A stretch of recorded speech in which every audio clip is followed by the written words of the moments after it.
Okay, मुख्य घटना number 44 और ये आएगा मत्ती 9:18 से 34, मत्ती 9:18 से 34, मार्क चैप्टर 5:21 से 43 तक,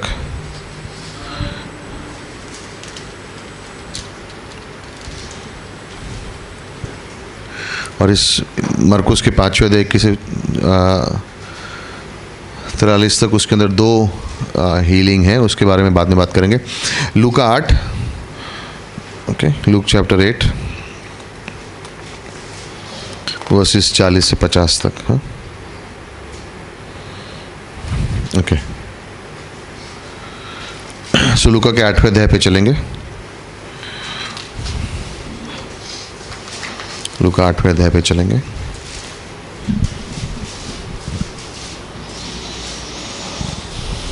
और वर्स 43 और 44 पढ़ेंगे।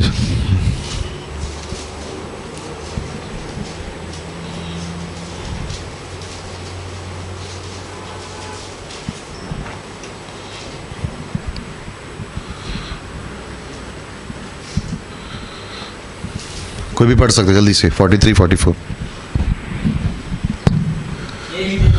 एक स्त्री ने जिसको 12 वर्ष से लहू बहने का रोग था और जो अपनी सारी जीविका वैद्यों के पीछे व्यय कर चुकी थी, तो भी किसी के हाथ से चंगी न हो सकी थी। पीछे से आकर उसके वस्त्र के आंचल को छुआ और तुरंत उसका लहू बहना बंद हो गया। सो कई बार लोग इस वस्त्र के ऊपर ज़्यादा ध्यान देते हैं और यीशु मसीह पे कम ध्यान देते हैं। ओके, सो ये वस्त्र 100 रुपये में मिल सकता है और उस पर आप रखोगे अपने पास तो चंगाई जल्दी मिलेगी। ओके, सो ये यहाँ पे कार्य कपड़े का कार्य नहीं है, सामर्थ्य की बात नहीं है, लेकिन यीशु मसीह के बारे में। ओके, सो इस पे हमें ध्यान रखना है कि ये जो चमत्कार हुआ उसकी बात विश्वास के ऊपर है। ओके, वो शॉल के ऊपर नहीं है। कई सारे लोग शॉल पे ज़्यादा ध्यान देते हैं और कहते हैं शॉल पहनो तो इसमें आशीष का कारण बनेगा, बट एक्चुअली आशीष का कारण यीशु मसीह के ऊपर विश्वास करने से है, कोई अलग तरीके का शॉल पहनने से नहीं है। पहन सकते हो, पहनना है तो कोई प्रॉब्लम नहीं है, बट कहने का मकसद ये है कि किस तरह से चंगाई के ऊपर ना। इस चमत्कार को समझने के लिए मलाकी के 4थे अध्याय पे चलो। ओके, मलाकी के 4थे अध्याय पे चलो, और यहाँ पे एक कारण है कि इस चमत्कार के बारे में कम बात की जाती है। वो स्त्री के विश्वास के बारे में की जाती है, लेकिन उसका विश्वास किस चीज़ पर था वो भी जानना ज़रूरी है। मलाकी का 4था अध्याय 1 और 2 पंक्ति।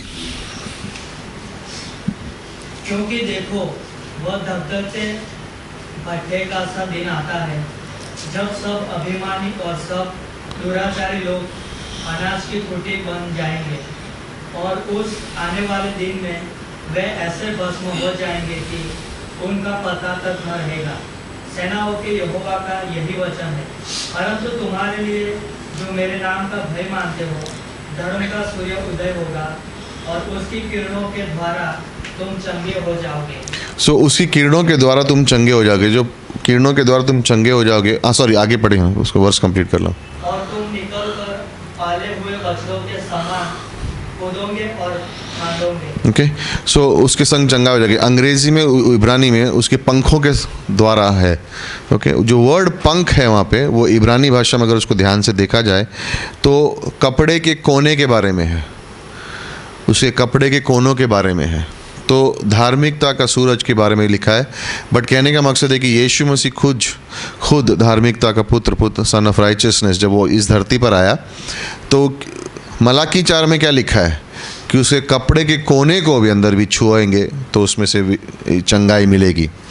और यहाँ पर जब इतिहास के अनुसार जब आप देखते हो स्त्री को जिसने उसके कपड़े के कोने को भी छुआ, वो चंगाई पाई। तो ये इसलिए नहीं था क्योंकि कुछ खास बात थी, लेकिन मलाकी 4थे अध्याय में आप समझते हो कि ये जो वहाँ पे शब्द लिखा गया था कि जब वो जो मसीहा आएगा तो उसके कपड़ों के कोनों को भी अगर हाथ लगाओगे तो उसमें चंगाई मिलेगी। तो यहाँ पर जब ये पंक्ति, जब इस चमत्कार को लोग देखेंगे तो यहूदियों को समझ जाना चाहिए कि उनके वचनों में भी लिखा था कि असली मसीहा वो होगा कि जिसके बाहर के कपड़े जो पहने उसके धागों को भी अगर हाथ लगा लो तो आपको चंगाई मिलेगी। बट वो लोग विश्वास नहीं कर रहे थे। तो इस तरह से हम देखते हैं कि वो लाइक सुपरस्टिशन नहीं था कि अगर मैं इसको यहाँ छूँगी तो ये हो जाएगा। लोगों के अंदर होता ना, मैं इस तरह से जीऊँगा, इस तरह से 10 बार बाइबल पढ़ूंगा, 2 बार ये बोलूँगा, 3 बार ऐसे करूँगा तो मेरे जीवन में बदलाव आएगा। उस तरह से ये अंधविश्वास नहीं है यहाँ पे। उसने कपड़ों के वस्त्र को कोने को इसलिए छुआ क्योंकि मलाकी 4:2 में लिखा हुआ है ऑलरेडी कि जब मसीह आएगा तो उसी कपड़ों के कोनों को भी हाथ लगाओगे, उसके अंदर चंगाई मिलेगी। सो इब्रानी के अंदर जब आप इसको पढ़ाई करते हो तो उसके अंदर बहुत ज़रूरी है इसको जानने के लिए। तो चंगाई किससे प्राप्त हुई? उसका विश्वास जो यीशु में था, उसकी वजह से उसको चंगाई मिली। ओके, सो मुख्य घटना नंबर 45-45, मत्ती 9:18-26 और लूका 8:49-55। और जल्द से पढ़ लेंगे इन पंक्तियों को लूका 8 में।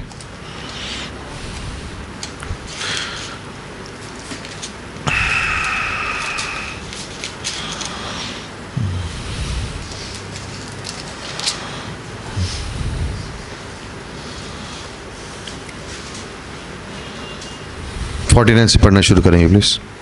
यारियस की बेटी जो मरी में से जिंदा हुई। ओके,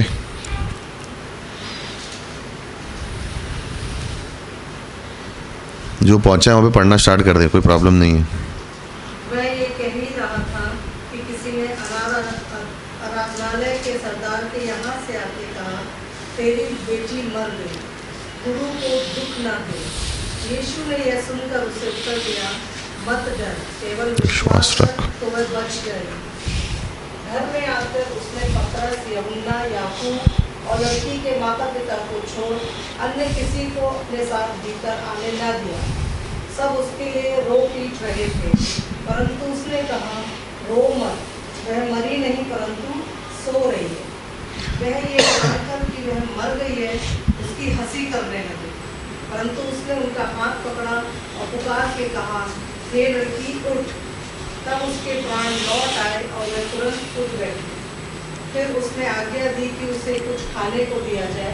उसके माता पिता चकित हुए, परंतु उसने उन्हें चिताया कि यह जो हुआ वह किसी से न कहना। ओके, यहाँ पर इस कहानी में हम खास तौर से कुछ चीज़ें देखते हैं कि यीशु मसीह ने कुछ लोगों को अपने घर में ले गए अपने संग और कुछ को आने नहीं दिया अंदर ना। किसी लोगों को साथ ही अंदर गए, बाकी किसी को आने नहीं दिया। कई बार जब हम विश्वास के बारे में सोचते हैं तो याद है मरकुस 6 में भी उन्होंने लिखा था, मरकुस 6 में भी लिखा था कि नाजरत में वो कोई चमत्कार न कर सके क्योंकि वहाँ पे विश्वास नहीं था, लोग विश्वास नहीं कर रहे थे उनके ऊपर। यहाँ पर भी एक ये ज़रूरी चमत्कार है दिखाने के लिए कि यीशु मसीह का मृत्यु के ऊपर भी सामर्थ्य है।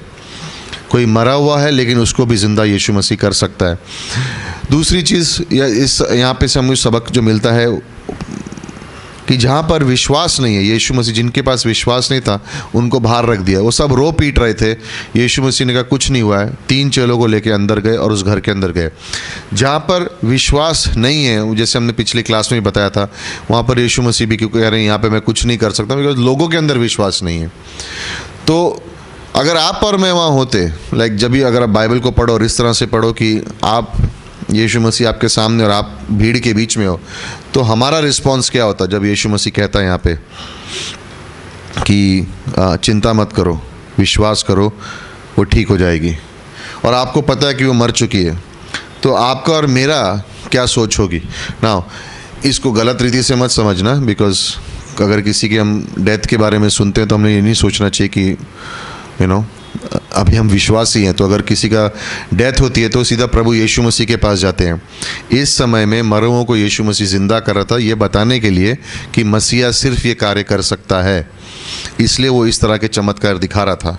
इसका ये मतलब नहीं है कि आज अगर कोई किसी की मृत्यु हो जाती है तो हम सोचते हैं कि नहीं अभी यीशु मसीह ने क्यों उनको ज़िंदा नहीं किया वापस।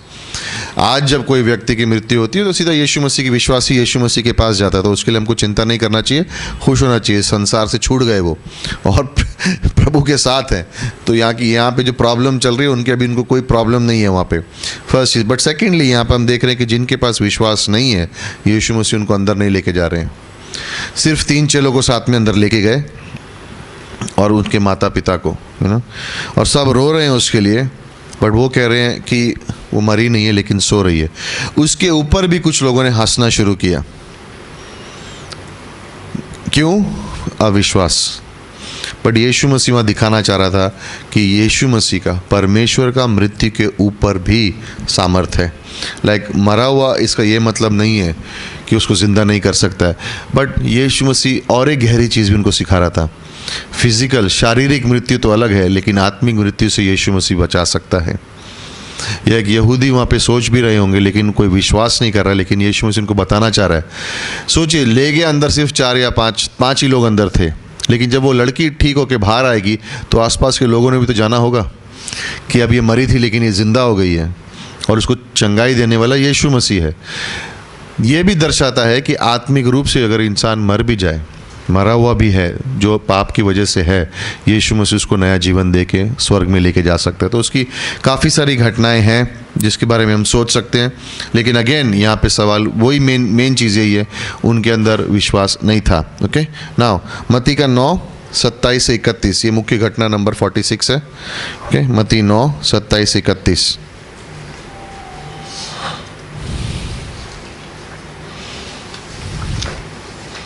मैथ्यू चैप्टर 9, जल्दी से पढ़ेंगे, 27 से 31, 27 से 31।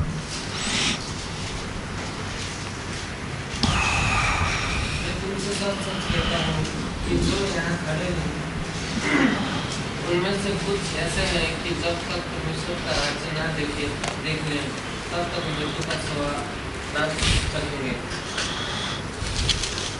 इन बातों को कोई 8 दिन बाद मत्ती 9:27 बोला था, आप कौन सा वर्ष पढ़ रहे हो? जब यीशु वहाँ से आगे बढ़ा हाँ। तो 2 अंधे उसके पीछे यह पुकारते हुए चले, हे दाऊद की संतान, हम पर दया कर। जब वह घर में पहुंचा तो वे अंधे उसके पास आए और यीशु ने उनसे कहा, क्या तुम्हें विश्वास है कि मैं यह कर सकता हूँ? उन्होंने उससे कहा, हाँ प्रभु। तब उसने उनकी आंखें छूकर कहा, तुम्हारे विश्वास के अनुसार तुम्हारे लिए हो। और उनकी आंखें खुल गई। यीशु ने उन्हें चिताकर कहा, सावधान, कोई इस बात को न जाने, परंतु उन्होंने निकलकर सारे देश में उसका यश फैला दिया। ना यहाँ पे अगेन सेकंड चंगाई के अंदर यहाँ पे 2 अंधे लोग हैं जिनके बारे में यीशु मसीह से बात करता है। वर्ष नंबर 27 में कहा खास कर ये, हे दाऊद की संतान, यानी मसीहा का नाम वो लोग ऑलरेडी ले रहे हैं, यानी उन्होंने भरोसा कर दिया है, हम पर दया कर। लेकिन कैसे जानते हैं? अंधे हैं, लेकिन कैसे जानते हैं कि ये दाऊद की संतान है? उन्होंने सुना है, उन्हें सुना है कि यहाँ पे है, बगैर उसको जाने कि वो यीशु मसीह है, उसके बारे में जानने के बाद उन्होंने विश्वास किया है और सीधा है दाऊद की संतान का है। दाऊद की संतान मसीहा ही हो सकता है, राइट? कोई और नहीं हो सकता है, कोई साधारण मनुष्य नहीं है ये, लेकिन दाऊद की संतान यानी मसीहा तू है, विश्वास करने वाला तू है, तू ही हो सकता है, इसके अलावा कोई नहीं है। याद है रोमियो के 10:17 में लिखा है कि विश्वास कैसे आता है? सुनने से। यहाँ पे अंधे हैं लेकिन उन्होंने सुन लिया तो इसलिए भरोसा कर रहे हैं, इसलिए दाऊद की संतान यानी विश्वासी बन चुके हैं वो लोग, वो मानते हैं। मुझे सबसे अच्छा लगता है कि जब उसने 28 में उनसे पूछा, क्या तुम्हें विश्वास है कि मैं ये कर सकता हूँ? और उन्होंने उनसे कहा हाँ। लाइक उनके अंदर वो विश्वास था कि अगर हम मसीहा के ऊपर विश्वास करेंगे तो हमारी आंखें वापस आ जाएंगी। हम अंधे हैं लेकिन हमें चंगाई मिलेगी। तो यीशु मसीह ने उनको उनके विश्वास को सवाल पूछा, तुम्हें लगता है मैं कर सकता हूँ? उसने कहा हाँ आप कर सकते हो। और उसने कहा जैसा तुम्हारा विश्वास है उसकी तरह तुम्हारे संग हो। कहने का इससे हम क्या सीखते हैं? अगर हमारा विश्वास इतना है तो प्रभु हमारे संग इतना ही कार्य कर सकता है। अगर हमारा विश्वास इतना है तो प्रभु हमारे संग इतना कार्य कर सकता है। हमारा विश्वास इतना है, प्रभु हमारे संग उतना कार्य कर सकते। जितनी क्षमता हमारे विश्वास में है, जितना हम उस पर भरोसा कर सकते हैं, जितना उस पर हम विश्वास रख सकते हैं, उतना ही वो कार्य कर सकता है। अगर मेरे अंदर कोई चीज़ के लिए विश्वास नहीं है तो मैं शायद प्रभु को वहाँ पे रोक रहा हूँ अपने जीवन में कार्य करने के लिए। इसका ये मतलब नहीं है कि प्रभु कार्य करेगा नहीं, उसकी योजना वो हमेशा पूरी करेगा। लेकिन अगर मैं विश्वास नहीं रखता हूँ तो शायद उस फल को मैं देख नहीं पाऊँगा जो अगर मेरे जीवन में विश्वास होता तो। रोनी जब आया बांग्लादेश से तो हम लोग उससे पूछ रहे थे कि इन 12-13 पहाड़ों पर तू काम करेगा कैसे? उसने कहा मेरा दर्शन सिर्फ 12-13 पहाड़ों के लिए नहीं है, पूरे देश के लिए। तो उसका विश्वास क्या है? पूरे देश के लिए। वो आज एक जंगल में एक पहाड़ के ऊपर है लेकिन उसकी दर्शन क्या है? पूरे देश के लिए। तो उसका विश्वास है कि पूरे देश में मैं सुसमाचार फैलाऊंगा। तो क्योंकि उसके अंदर वो विश्वास है, वो क्षमता है, परमेश्वर पर उतना भरोसा करता है पूरे देश के लिए, तो परमेश्वर उसके द्वारा वो कार्य करेगा। पैस्टर राजन को जब हम फर्स्ट टाइम मिले थे तो उनके चर्च में 12 लोग थे, 12 लोग। और हमने उनसे पूछा कि फ्यूचर में क्या योजना है आपकी? 75 डिस्ट्रिक्ट है नेपाल में, हर एक में एक ग्रेटर ग्रेस कलीसिया होना चाहिए। और हम लोग देख रहे हैं 12 कुर्सियां भी भरी नहीं है, और हम लोग टीम में 5 लोग हैं, तो हम लोग को पकड़ के पूरे लोग 15 हैं चर्च में, बट 75 डिस्ट्रिक्ट में हर एक में चर्च होगा। तो वो उनकी विश्वास था। हमको मिलने से पहले 10 वर्ष तक एक मोटरसाइकिल पे या साइकिल पे, जब उनको पता चलता कि कोई नया विश्वासी है पहाड़ में कहीं पे, वो अपने आप चले जाते थे, उसको मिलते थे, एनकरेज करते थे, वापस आ जाते थे। उनके मन में कुछ नहीं था, बट उनकी योजना मन में था, विश्वास है पूरे देश में पहुंचना है। तो जिस तरह से उनका विश्वास है उस तरह से प्रभु उनके संग कार्य कर रहा है। हम जानते हैं पैसे काल के बारे में कि जहाँ जहाँ पे मिशन ट्रिप्स ली गई थी, आज उन सब स्थानों पर चर्च हैं। तो जब मिशन ट्रिप ली गई थी तब चर्च थे नहीं थे, लेकिन 15 साल 20 साल के बाद हम देख रहे हैं वही सेम स्थानों पर जहाँ पे इच्छा थी, वही सेम स्थानों से लोग आ रहे हैं बाइबल स्टडी करने के लिए, बाइबल कॉलेज करने के लिए, वही जगहों पर का चर्चेस बने हुए हैं।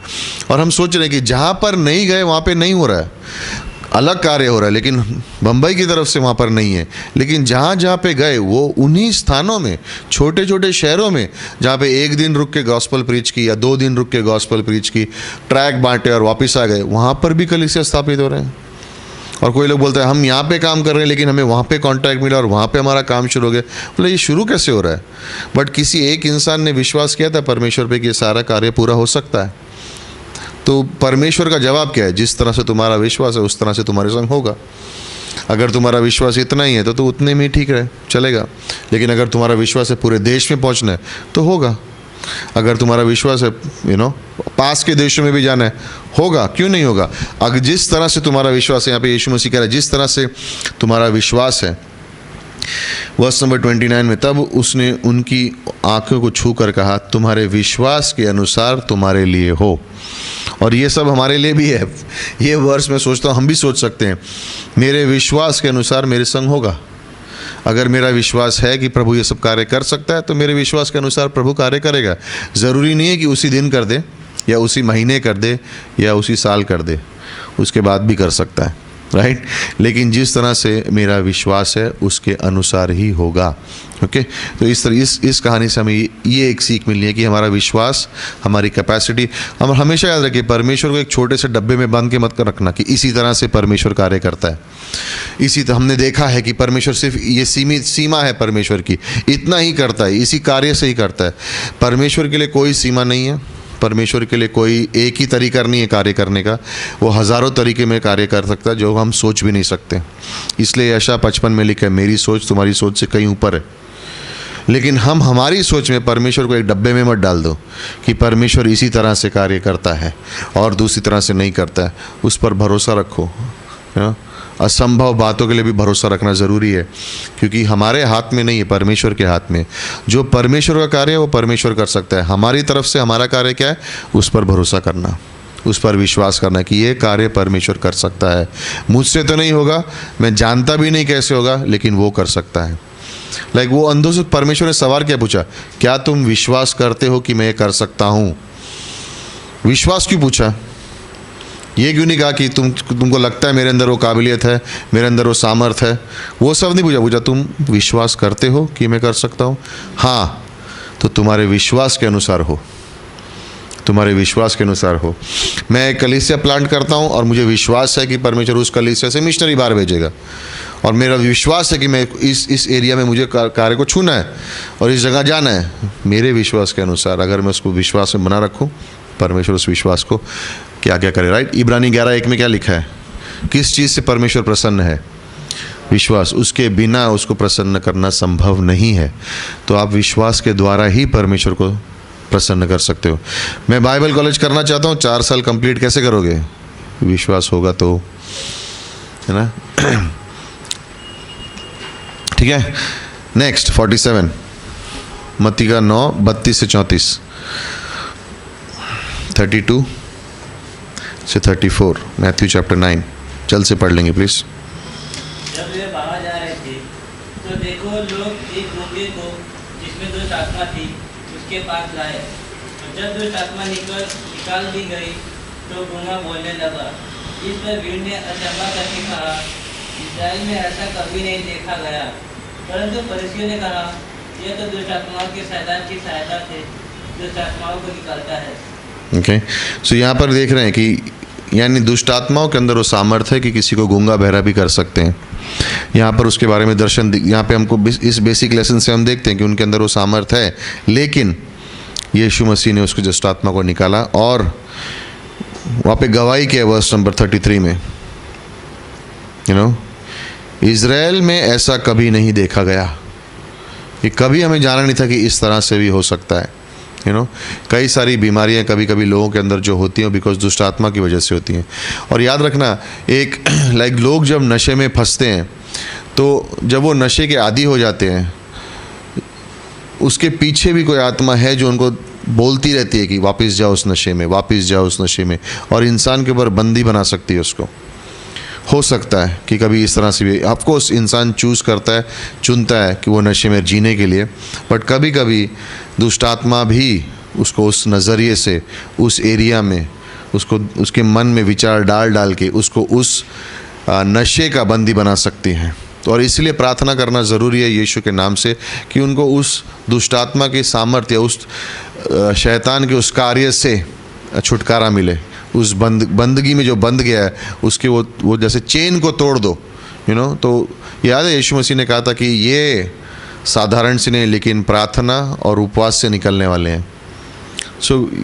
अगर किसी ने अपने जीवन में दुष्ट आत्माओं को या कोई एरिया में पाप के अंदर जीना शुरू कर दिया और जानबूझकर वो बार बार कर रहा है अपने चुनाव में, तो उसने जैसे शैतान को एक जगह दे दी अपने जीवन में कि वो उसको बंदी बना सके। लेकिन यीशु के नाम से हम उन्हें छुटकारा दे सकते हैं। ओके, सो उसको वहाँ पे प्रार्थना करना ज़रूरी है। लेकिन फरीसियों का यहाँ पे उत्तर सोचने के लायक है। वो दुष्ट आत्माओं को निकालता है दुष्ट आत्माओं की सहायता से। इतना सब कुछ होने के बावजूद भी एक के बाद एक चमत्कार देख रहे हैं, लेकिन फरीसी विश्वास करने को तैयार नहीं है, मानने को तैयार नहीं है। ओके, मुख्य घटना नंबर 48, और ये है यूहन्ना 5 में 1 से 14। जॉन चैप्टर 5 और 1 से 14, और यहाँ पे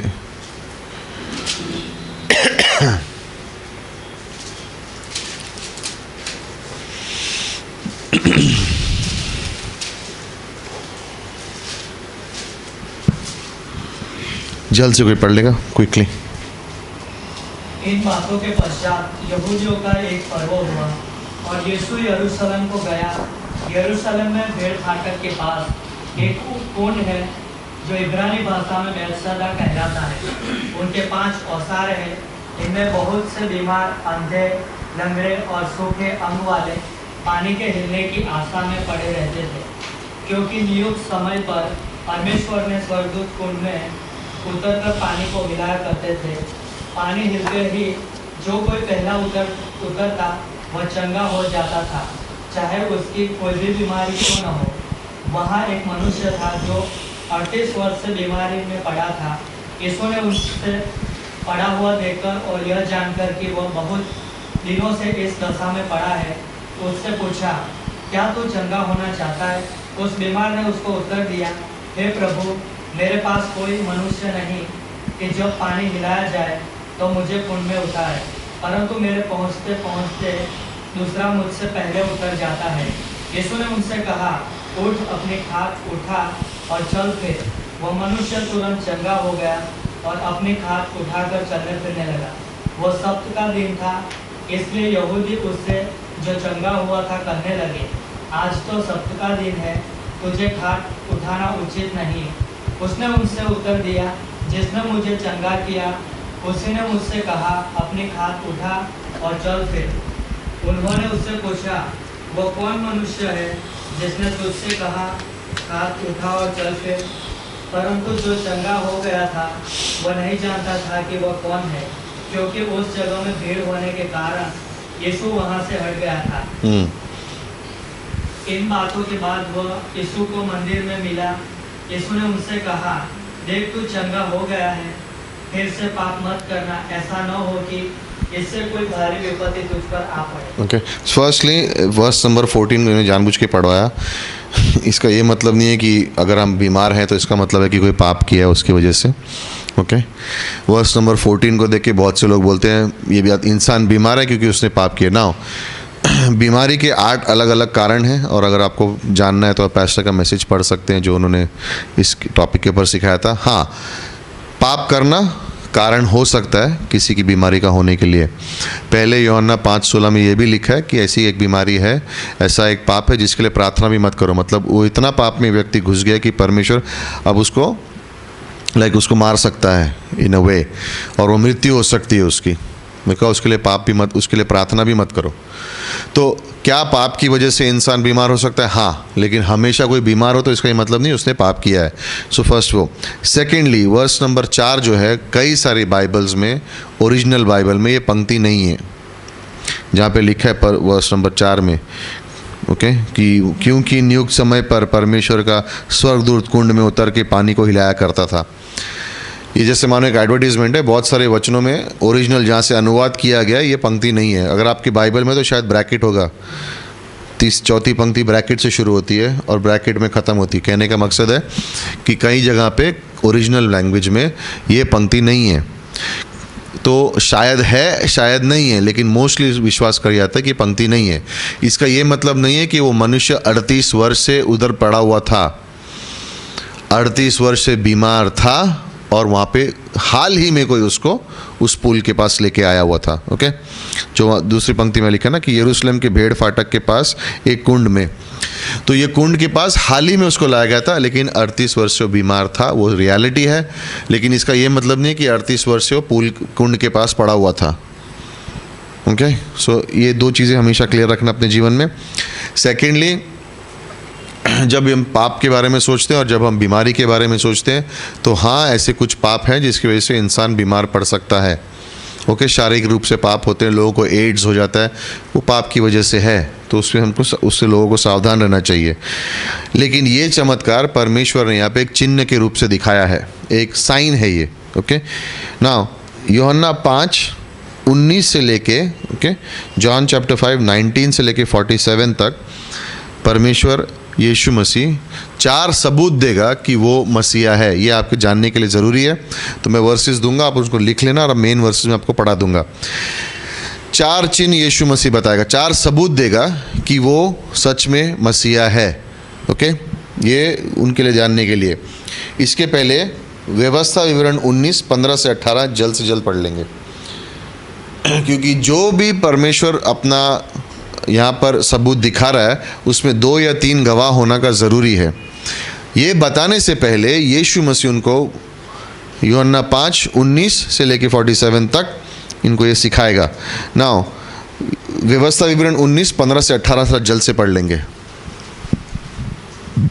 ड्यूटरोनॉमी 19, 15 से 18। किसी मनुष्य के विरुद्ध किसी प्रकार के अधर्म या पाप के विषय में, चाहे उसका पाप कैसा भी क्यों ना हो, एक ही जन की साक्षी ना सुनना, परंतु 2 या 3 साक्षियों के कहने से बात पक्की ठहरे। यदि कोई झूठी साक्षी देने वाला किसी के विरुद्ध यहोवा से फिर जाने की साक्षी देने को खड़ा हो, तो वे दोनों मनुष्य जिनके बीच ऐसा मुकदमा उठा हो, यहोवा के सम्मुख अर्थात उन दिनों के याजकों और न्यायियों के सामने खड़े किए जाएं। तब न्याय भली भांति पूछताछ करे, और यदि इस निर्णय पर पहुंचे कि वह झूठा साक्षी है और अपने भाई के विरुद्ध झूठी साक्षी दी गई है, तो अपने भाई की जैसी भी हानि करने वाले की युक्ति उसने की हो, वैसी ही तुम भी उसकी करना। इसी रीति से अपने बीच में से ऐसी बुराई को दूर करना, तब दूसरे लोग सुनकर डरेंगे और आगे को तेरे बीच फिर ऐसा बुरा काम नहीं करेंगे। और तू बिल्कुल तरस न खाना, प्राण के बदले प्राण का, आँख के बदले आँख का, दांत के बदले दांत का, हाथ के बदले हाथ का, पाँव के बदले पाँव का दंड देना। इन पंक्तियों को लेकर लोग बोलते हैं कि देखो बाइबल के अंदर दिखाया गया है कि कोई मारे तो उसको रिटर्न मारना। मतलब ओल्ड टेस्टामेंट है, नए नियम में यीशु मसीह ने कहा कि एक कोई गाल पे मारे तो दूसरा गाल भी आगे कर देना। तो किसी ने एक जोक बनाया था कि एक आदमी गया था, बैठा था, उसको झगड़ा हुआ किसी के संग, तो किसी ने उसको झापड़ मार दिया। तो उसने पता दूसरा गाल भी आगे कर दिया, तो उसने दूसरा भी मार दिया। फिर वो आदमी ने पहले वाले को बहुत मारा। बोला क्यों मारा? बोला यीशु मसीह ने लिखा था एक मारेगा तो दूसरा करना, दो मारेगा उसके बाद क्या लिखा नहीं था, तो इसलिए मैंने मेरा बदला ले लिया। ओके, सो तो हमें उस तरह से नहीं जीना है, बट ओके। क्यों हम ड्यूट्रॉनमी व्यवस्था विवरण 19 से पढ़ रहे हैं? 2 या 3 विटनेस होना ज़रूरी है हर चीज़ के लिए। जब यीशु मसीह यूहन्ना 5 में 19 से लेके इस पंक्तियों में वर्स 47 तक जब 4 सबूत देगा कि वो मसीहा है, तो ये हमेशा कहेगा मैं नहीं कह रहा हूँ, लेकिन कोई और गवाह भी हैं। ओके, सो पहला वाला हम देखेंगे वो जॉन 5 में है, 31 से 35 में, और ये है गवाही यूहन्ना बपतिस्मा वाले की। ओके, जॉन चैप्टर 5 31 से 35 तक ये पहली गवाही है यूहन्ना बपतिस्मा वाले की, राइट। यदि मैं आप ही अपनी गवाही दूं तो मेरी गवाही सच्ची नहीं है। एक्चुअली यीशु मसीह ऐसे कैसे कह सकता है? वो नियम के अनुसार जो उनको यहूदियों को दिया गया है उसके अनुसार उनको बता रहा है। अकेला मैं नहीं हूँ जो बता रहा है कि मैं मसीहा हूँ, ये लोगों की गवाही है। यूहन्ना बपतिस्मा वाला आया, तुमने उसको स्वीकारा, तो मेरी गवाही नहीं, सिर्फ उसकी गवाही भी है। एक और है जो मेरी गवाही देता है, और मैं जानता हूँ कि मेरी जो गवाही देता है वो सच्ची है। तुमने यूहन्ना से पूछवाया और उसने सच्चाई की गवाही दे दी, परंतु मैं अपने विषय में मनुष्य की गवाही नहीं चाहता। तो भी मैं ये बातें इसलिए कहता हूँ कि तुम्हें क्या मिले? उद्धार मिले। अगेन परमेश्वर उनको यहूदियों को समझा रहा है कि ये सारे कार्य मैं इसलिए कर रहा हूँ ताकि तुम भी एक दिन विश्वास करो। सो पहला गवाह जो है वो यूहन्ना खुद है, यूहन्ना बपतिस्मा वर्स नंबर 31 से 35। वह तो जलाता और चमकाता हुआ दीपक था, और तुम्हें कुछ देर तक उसकी ज्योति में मगन होना अच्छा लगा। सो फर्स्ट गवाही सिर्फ यीशु मसीह अकेले की नहीं थी, बट और एक गवाह भी था, जॉन द बैप्टिस्ट। तो यीशु मसीह उसको कह रहा है। दूसरा परमेश्वर कह रहा है वो है वर्स नंबर 36 में, और ये है परमेश्वर के चमत्कार। वर्स नंबर 36 में देखो, परंतु मेरे पास जो गवाही है वो यूहन्ना की गवाही से बड़ी है, क्योंकि जो काम पिता ने मुझे पूरा करने को सौंपा था, अर्थात यही काम जो मैं काम कर रहा हूँ, वो मेरे गवाह हैं कि पिता ने मुझे भेजा है। यानी ये जो चमत्कार मैं कर रहा हूँ ये अपने आप से नहीं कर रहा हूँ, लेकिन ये गवाही दे रहे हैं कि यीशु मसीह जब मैं आया हूँ तो ये पिता ने मुझे कहा है, सामर्थ्य दिया सब करने के लिए। क्यों? अगेन पुराने नियम में क्या लिखा था? जो ये चमत्कार यीशु मसीह कर रहे थे, इतिहास और इन अ सेंस वचनों के द्वारा कॉमन बात है, ये सिर्फ मसीहा ही कर पाएगा, नॉर्मल मनुष्य नहीं कर सकता। तो इसलिए जब अंधे उसको कह रहे हैं दाऊद की संतान, वो जानते थे कि सिर्फ मसीहा ही एक अंधा जो है उसे आंखें दे पाएगा, एक लंगड़ा जो है उसे चंगाई दे पाएगा, कोई मरा हुआ है उसे जीवित कर पाएगा, सिर्फ मसीहा कर पाएगा। तो दूसरी गवाही, फर्स्ट जॉन द बैप्टिस्ट की गवाही, दूसरे यीशु मसीह के चमत्कार गवाही दे रहे हैं। तीसरी गवाही है पिता की, वर्स नंबर 37 और 38, और पिता जिसने मुझे भेजा है उसने मेरी गवाही दी है। तो यूहन्ना बपतिस्मा ने मेरी गवाही दी, चमत्कारों जो पिता ने मुझे कहा है वो मेरी गवाही करते हैं। पिता जिसने मुझे भेजा है उसने मेरी गवाही दी है। तुमने न कभी उसका शब्द सुना और न उसका रूप देखा है, और उसके वचन को मन में स्थिर नहीं रखते, क्योंकि उसने भेजा तुम उसका विश्वास नहीं करते। मतलब तुमको वर्ड तुमको दिया गया है, वचन तुमको दिए गए, लेकिन तुम भरोसा नहीं कर रहे हो उस पर जिसने मुझे भेजा है। तो यानी कह रहा है कि पिता परमेश्वर भी मेरी गवाही देता है, और लास्ट में वचन भी मेरी गवाही देते हैं। वर्स नंबर 39 और 40, तुम पवित्र शास्त्र में ढूंढते हो क्योंकि समझते हो कि उसमें अनंत जीवन तुम्हें मिलता है, और ये वही है जो मेरी गवाही देते हैं। फिर भी तुम जीवन पाने के लिए मेरे पास आना नहीं चाहते। वर्स नंबर 46 और 47 को देखिए, क्योंकि यदि तुम मूसा को विश्वास करते तो मेरा भी विश्वास करते, इसलिए कि उसने मेरे विषय में लिखा है। परंतु यदि तुम लिखी हुई बातों पर विश्वास नहीं करते तो मेरी बातों पर भी कैसे विश्वास करोगे? तो यीशु मसीह यहाँ पे उनको कह रहा है किस लिए कहा था? ताकि वो भी उद्धार में आए। और 4 4 मेन रीज़न दिए उन्होंने कि मैं अपनी गवाही खुद नहीं दे रहा हूँ, ताकि व्यवस्था विवरण से लाइक क्यों यीशु मसीह मूसा के बारे में बात करता है व्यवस्था विवरण 19 के कारण, क्योंकि अगर किसी पर भरोसा करना है किसने ये कार्य किया, उसके लिए एक गवाही काफ़ी नहीं है, 2 या 3 होने चाहिए। तो यीशु मसीह जॉन द बैप्टिस्ट की गवाही दे रहा है, वचनों की गवाही दे रहा है, पिता की गवाही दे रहा है और सारे चमत्कारों की गवाही दे रहा है। ये चमत्कार मसीहा के अलावा कोई नहीं कर सकता था, वो मैंने कर दिया। जॉन द बैप्टिस्ट की तुमने आवाज़ सुनी, तुमको अच्छा लगा उसकी बातों के बारे में, लेकिन वो बात किसके बारे में कर रहा था? मेरे बारे में। तो चमत्कार तुमने स्वीकार किए, मुझे नहीं किया। जॉन द बैप्टिस्ट को स्वीकार किया, मुझे नहीं किया। पिता ने बताया मेरे बारे में, उसको तुम मान रहे हो, मुझे नहीं मान रहे हो। और वचनों में लिखा है मेरे बारे में, और तुम वचनों को पढ़ते हो लेकिन उस पर विश्वास नहीं करते हो, क्योंकि अगर तुम करते तो तुम मुझ पर भी भरोसा करते। तो यीशु मसीह इन पैसेज में 4 प्रूफ देता है कि वो ही मसीहा है, उसके अलावा कोई नहीं है।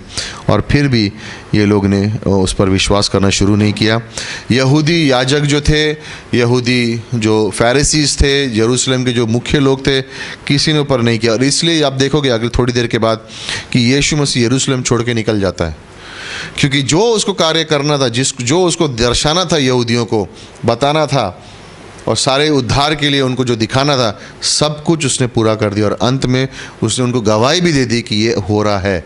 उसके बावजूद जब उन्होंने विश्वास नहीं किया तो उसने कहा ठीक है, अब मैं अन्य जातियों के पास जाऊंगा। ओके, सो एक शॉर्ट ब्रेक लेंगे और फिर अगली क्लास को स्टार्ट करेंगे।